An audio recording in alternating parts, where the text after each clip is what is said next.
पहलगाम आतंकी हमले के बाद जवाबी कार्रवाई करते हुए भारत ने ऑपरेशन सिंदूर के तहत पाकिस्तान और उसके कब्जे वाले कश्मीर में 9 जगहों पर एयर स्ट्राइक करके जैश, लश्कर और हिजबुल मुजाहिदीन के आतंकी शिविरों को तबाह कर दिया।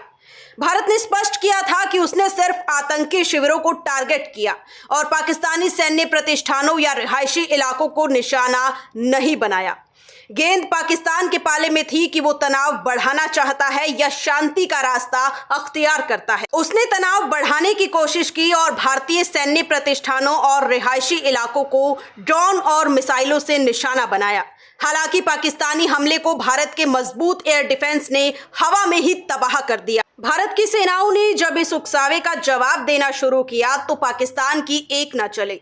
अब वहां के विदेश मंत्री का कहना है कि पाकिस्तान युद्ध नहीं बल्कि शांति चाहता है। जानकारी के मुताबिक पाकिस्तान के उप प्रधानमंत्री और विदेश मंत्री इशाक डार ने कहा कि अगर भारत आक्रामकता नहीं दिखाता और हमले रोक देता है तो हम भी तनाव कम करना चाहेंगे। डार ने कहा कि पाकिस्तान हमेशा शांति चाहता रहा है और अगर भारत इस समय रुक जाता है तो हम भी शांति पर विचार करेंगे और जवाबी कार्रवाई या कुछ भी नहीं करेंगे। उन्होंने ये भी कहा कि पाकिस्तान ने इस तनाव को कम करने के लिए विभिन्न देशों के साथ संपर्क स्थापित किया है। बता दें कि भारतीय सेना के ऑपरेशन सिंदूर के खिलाफ पाकिस्तानी सेना ने ऑपरेशन बुनियान उन मरसूस शुरू किया, जिसे भारत ने चंद घंटों में ही विफल कर दिया।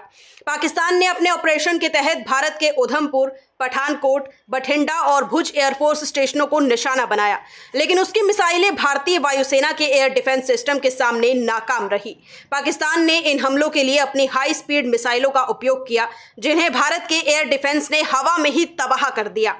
इन हमलों में भारतीय एयरफोर्स स्टेशनों को सीमित क्षति पहुंची है, जिसके बाद इसके जवाब में भारत ने पाकिस्तान के 6 सैन्य ठिकानों पर हमले किए। भारतीय हमले में पाकिस्तान के रफीफी, मुरीद, चकलाला और रहीम यार खान एयरबेस को काफी नुकसान पहुंचा है।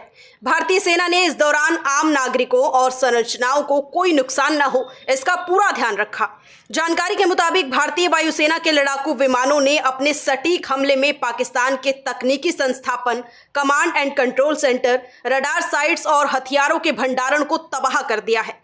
इन हमलों के बाद पाकिस्तान की समझ में आ चुका है कि भारत की तीनों सेनाओं और उनके हथियारों की पहुंच उसके क्षेत्र में बहुत अंदर तक है।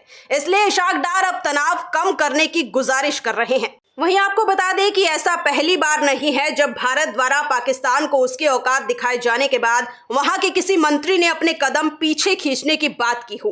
पाकिस्तान के रक्षा मंत्री ख्वाजा आसिफ, जिन्होंने पहले कहा था कि या तो हम यानी पाकिस्तानी बचेंगे या फिर कोई नहीं बचेगा, लेकिन बाद में उन्होंने भी अपने बयान से यू टर्न लेते हुए कहा कि अगर भारत सीमा पर अपनी कार्रवाई रोक देता है तो पाकिस्तान भी तनाव नहीं बढ़ाना चाहेगा।